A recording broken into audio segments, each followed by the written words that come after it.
Okay, so this is Hel Ra Citadel. You want to set your champion points in here to 72 ironclad, 3 spell shield, 56 thick skinned, 64 hardy, 64 LE defender, and 11 quick recovery. So usually one of the tanks slots rapids so that we can get to this half of the bridge first. You wait for the stragglers. You want to go together. And then I like to run that path through the ads as they come up, and try not to beat the tanks and the healers to the door, but you're going to want to come over to the top side door area that funnels the ads pretty nicely. They'll all follow you over here. Tanks don't need to chain in all the ads. It would be great if they could grab the war priests in here. Those are the ones that like to smack the DPS and healers around if not. And then stay kind of grouped together so you can get your heals. I'm on a Magblade here in this video.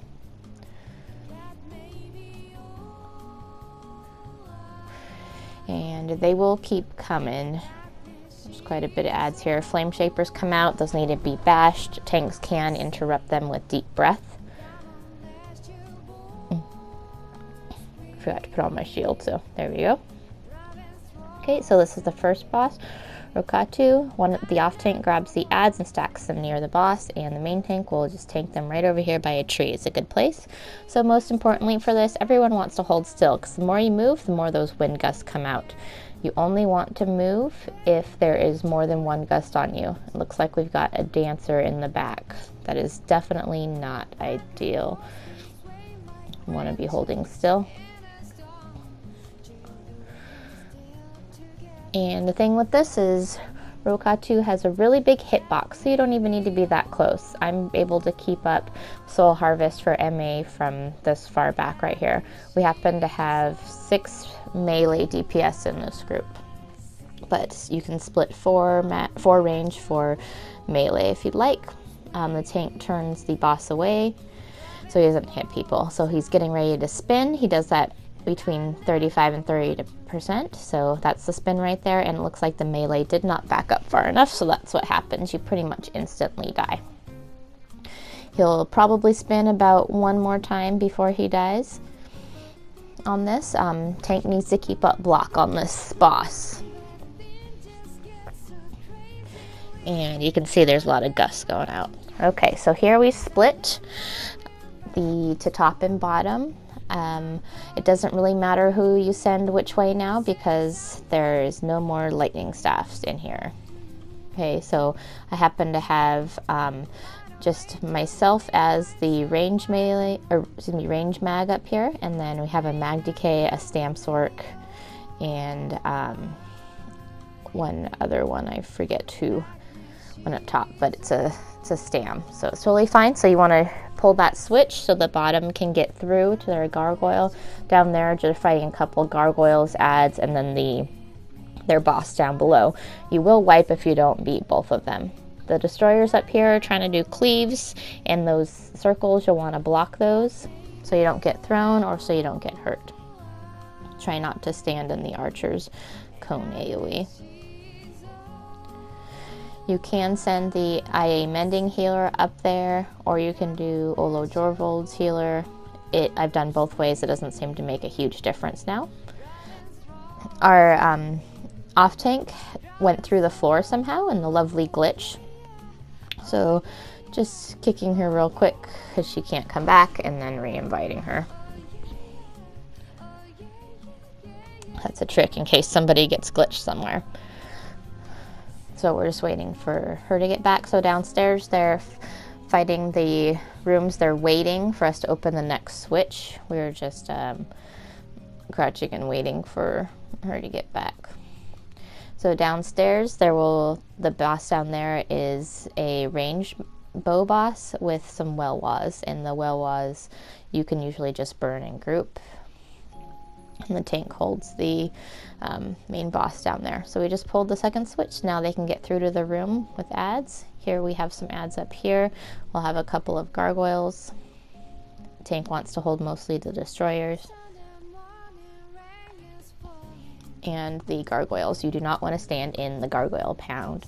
I don't care who you are. If you're a tank, you might be able to get away with it, but it's always nice just to step out. And you don't want to stand in front of that stone breath, else you'll get frozen. The tank gets hit by it, you can just break free of it.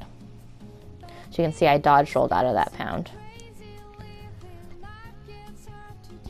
Okay, so there's just these little ads in this room. Downstairs, they're meanwhile working, probably just about to get to that boss. Downstairs usually goes a little bit faster, but I have been in groups where they get done pretty much at the same time. And here you want to have at least 25k DPS solo. My group here averages about 40 to 45k, so it goes a little bit faster.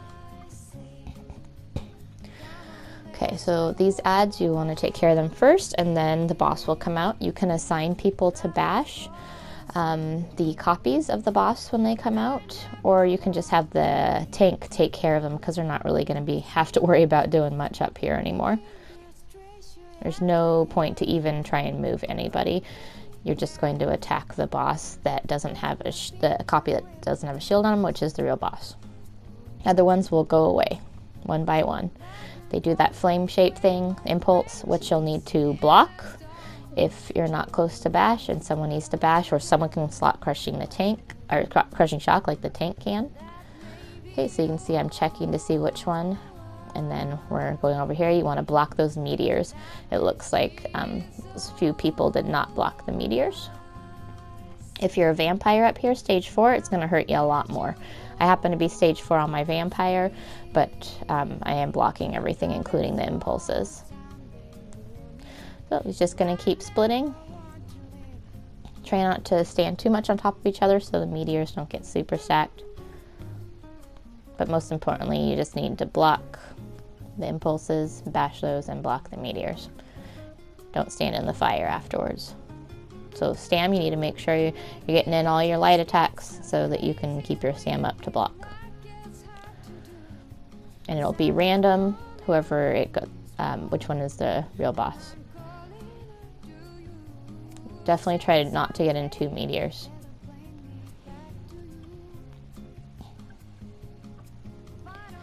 And it's nice to have Blood Altar up here, so if you happen to get hit by something, you can hit that synergy real quick and go all the way back up. Otherwise, just your standard healing orbs, and you can do mutagen, springs if you'd like. Blockade. Just your normal skills.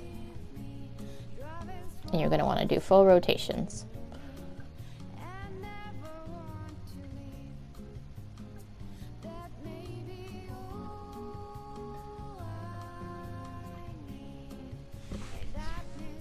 Okay, and downstairs, I believe they have finished.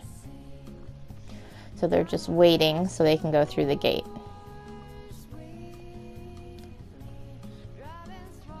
So I try and stay, just like I said, a little bit apart from everyone else. Our tank went down.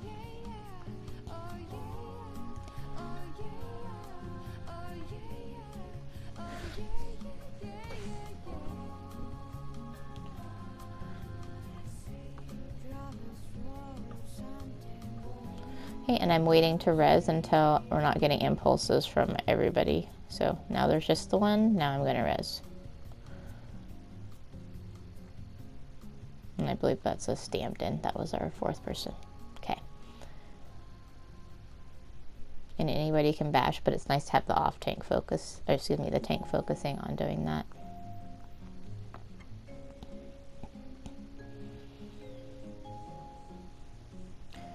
Okay, so just continuing. Top boss is so much easier now, but you do have to beat both of them to be able to continue, so there's no skipping top.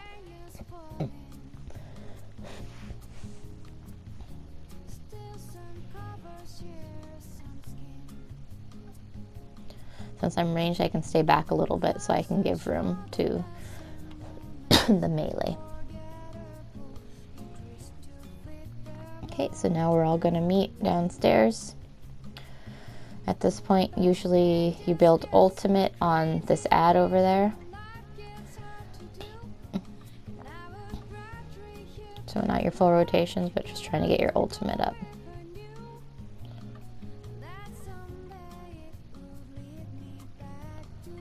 Okay, so this one you can blow the war horn so they all start together, but it makes it harder for the tanks to grab stuff. So I'm gonna, on this one I have the tank just take the gargoyles just a tiny bit off to the side, not far, so that we can still kill them as we're killing the other ads. It's your choice whether you kill the gargoyles first or the rest of the ads, but you definitely don't want to be in that stone as those 4 or 5 people were. You don't want to be in the breast so you don't get stoned right there. And I'm just focusing the gargoyles. You can have 1 or 2 DPS do that if you'd like. I'm just trying to take them down while they're killing all the rest of the ads. It's better to not stand in the pounds.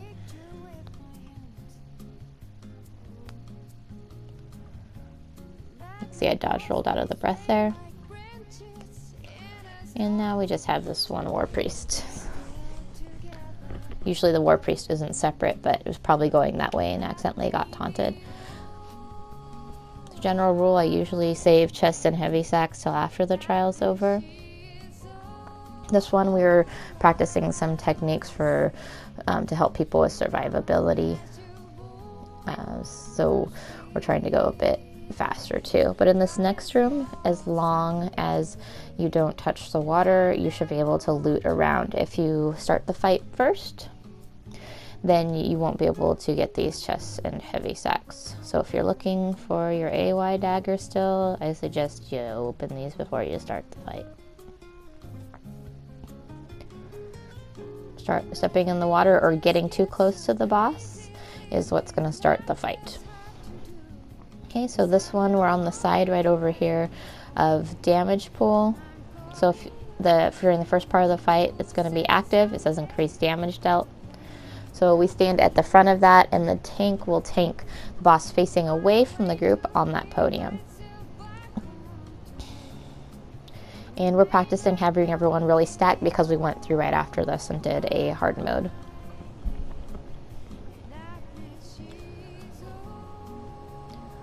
Okay, so this one you want to watch out for shield throws. Or at the end it's going to be like a sword thing instead of a shield, but you can still call it shield throw, it's fine. It's a like a long rectangle AoE that you want to preferably just sprint out of. You can dodge roll, sometimes they'll still catch you. You can block, but if you're not getting heals, it could be a bad choice. So it's best just to step out of it and step back. And then when Shihai comes up, we're all going to split. I have in this one people assigned to, on my side right now is damage side, directly across is health side, to my left is entrance side, to the right is sky side. So I have I have the off tank and the range with MA on entrance, and then I have the other range with MA on sky side, and you have to block those destroyer things still and block that jump. And then I have 3 on health side and 3 on damage side. 1 healer is on health and 1's on damage. So that's just kind of how I have it to split out, especially since we have 6 melee in here. Just need to back up so in Shihai your AoE is not touching someone else's feet. Okay, so tank needs to be careful to block all of those hits from the warrior. He hits hard. So they need to not drop block. The only time they can switch bars to cast other skills is when he turns around to do a shield throw, pretty much, or when he's going to break another ad to come out. So the off tank is just grabbing those ads and dragging them to group. You don't focus them directly. The off tank is responsible for bashing the flame shapers. They can put on crushing shock if they'd like on their lightning staff. Otherwise, we're just focusing the warrior. You can see the Olo circles. That's why it's easy to keep on the DPS. That healer is too far back for my liking. I wanted them with group. Now is Shihai, so we're all going to go to our different sides. You can see they're all kind of spread out. It looks like one person forgot to go over to Hel's side. So they're not on the correct side. And don't get, well, after he does a shield throw, he did that cleave, as you could see. And this is the Shihai where you need to block and shield. You can still do block cast your skills and whatnot. But you need to watch out for that cleave after he does a shield throw, or that sword thing that he does.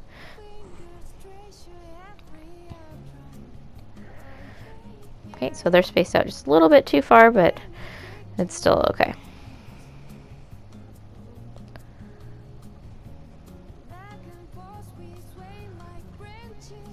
That's pretty much it. And the warrior is dead, and then you go back and you loot all your stuff. So let me know if you have any questions on the basic fit Hel Ra. That one is a speed run, but didn't have too much vitality. But it's a new high score for several people. Thank you.